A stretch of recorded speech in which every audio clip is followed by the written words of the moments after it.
আউযু বিল্লাহি মিনাশ শাইতানির রাজিম। বিসমিল্লাহির রহমানির রহিম।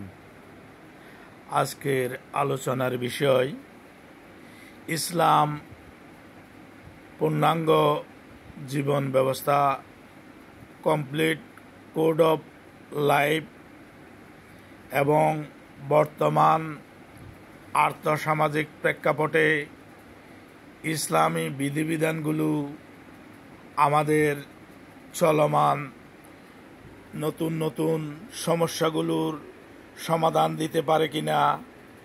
এই যে ইসলামকে পূর্ণাঙ্গ জীবন বিধান হিসেবে বলা হচ্ছে, এটা বর্তমান এই তথ্য যোগাযোগ প্রযুক্তির যুগের নতুন নতুন সমস্যাগুলোর সমাধান করতে পারে কিনা সেই বিষয়ে আলোচনা করব।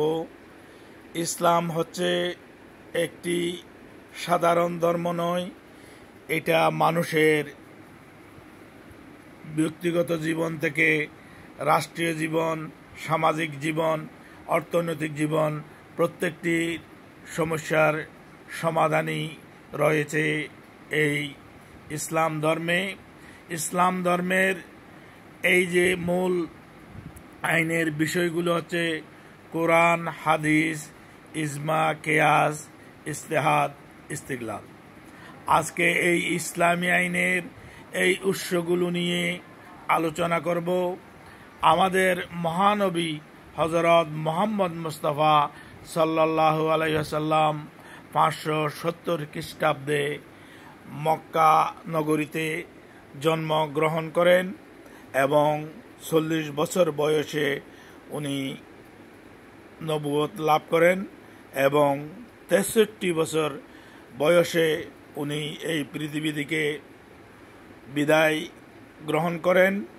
এই যে 23 বছরের নবুয়ত জীবনে তিনি এই যে তার কাছে জিবরাইল আলাইহিস সালাম যে ওহী নিয়ে এসেছে সেগুলোই পবিত্র কোরআনে সংকলন করা হয়েছে।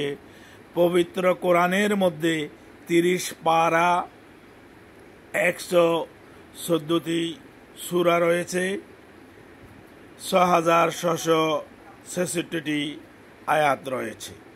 এইগুলো হলো ইসলামী আইনের মূল উৎস।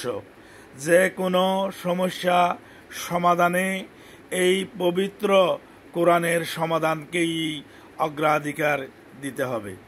এই পবিত্র কোরআনে অনুরূপ কোনো সমাধান পাওয়া না গেলে হুজুর সাল্লাল্লাহু আলাইহি ওয়াসাল্লামের এই যে নবুয়ত জীবনের এই যে 23 বছর, 40 বছরে নবুয়ত লাভের পর থেকে 63 বছর বয়সে ইন্তেকালের সময়ের এই 23 বছর জীবন্ত কোরআন, অর্থাৎ নবী করিম সাল্লাল্লাহু আলাইহি ওয়াসাল্লাম যেই কাজগুলো করেছেন, যেই কাজগুলোকে অনুমোদন দিয়েছেন, যেই কাজগুলোকে নীরব স্বীকৃতি দিয়েছেন, সেইগুলোকেই এই যে হাদিস এবং এই কোরআন হাদিস, এইগুলোই হলো ইসলামী আইনের মূল উৎস।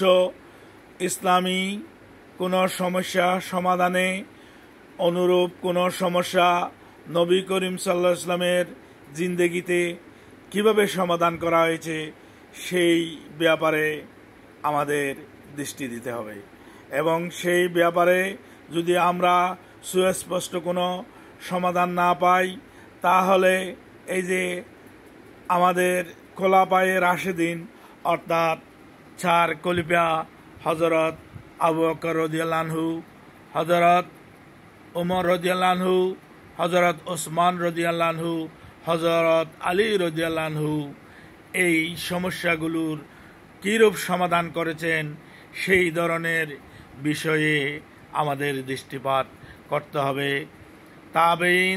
তাবেঈন ওদের সমস্যার সমাধান দেখেই আমাদের এই যে নতুন নতুন সমস্যাগুলোর সমাধান করতে হবে। অনেকে মনে করে ইসলাম একটি এমন ধর্ম যেটাই খোড়া, এটা ক্লোজ, এতে ধর্মীয় গোঁড়ামি রয়েছে, কিন্তু যদি ইসলামী আইনের মূল উৎসগুলো এবং ইসলামী পিকাশাস্ত্রকে আমরা বিশ্লেষণ করি, তাহলে দেখতে পাব ইসলাম হলো মানব কল্যাণে অত্যন্ত যুগোপযোগী যুক্তি নির্ভর একটি ধর্ম।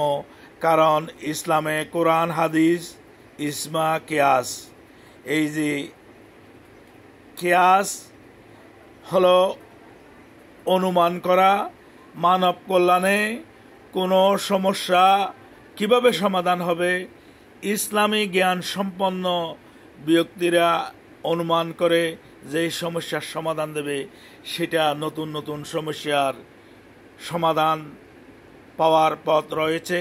তাছাড়াও ইসলামে ইজতিহাদ করা এবং গবেষণার দ্বার উন্মুক্ত রয়েছে।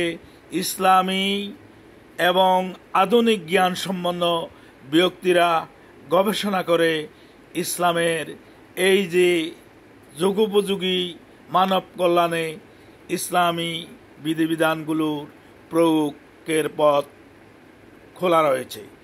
অথচ আমাদের জ্ঞানের সীমাবদ্ধতার কারণে আমরা শুধু মনে করি এমন নতুন সমস্যা যা আমাদের মহানবীর সময়ে ছিল না, বর্তমানে রয়েছে, এটার সমাধান কিভাবে হবে। তাহলে যেটা কোরআনের মূলনীতির পরিপন্থী নয়, হাদিসের মূলনীতির পরিপন্থী নয়, এবং যেটা মানব কল্যাণে যেটার অবদান রয়েছে, সেই ধরনের সমাধান ইসলামী গবেষণার মাধ্যমে চালু করার পথ খোলা রয়েছে। এই জন্য মহানবী সাল্লাল্লাহু আলাইহি ওয়াসাল্লাম বলেছেন, ইসলামী একমাত্র দিন যা মানুষকে শান্তি দিতে পারে। কারণ আমরা যারা মুসলমান তারা বিশ্বাস করি আমাদের সৃষ্টিকর্তা রয়েছে আল্লাহ, এবং আমরা তকদিরে বিশ্বাস করি আমাদের যা ভালো মন্দ সব কিছু আল্লাহর পক্ষ থেকেই হয়। আমরা পরকালে বিশ্বাস করি। আমরা মনে করি এই পৃথিবীটা হচ্ছে আমাদের জন্য পরীক্ষা ক্ষেত্র। এখানে আমাদের প্রতিযোগী হচ্ছে ইবলিশ, শয়তান।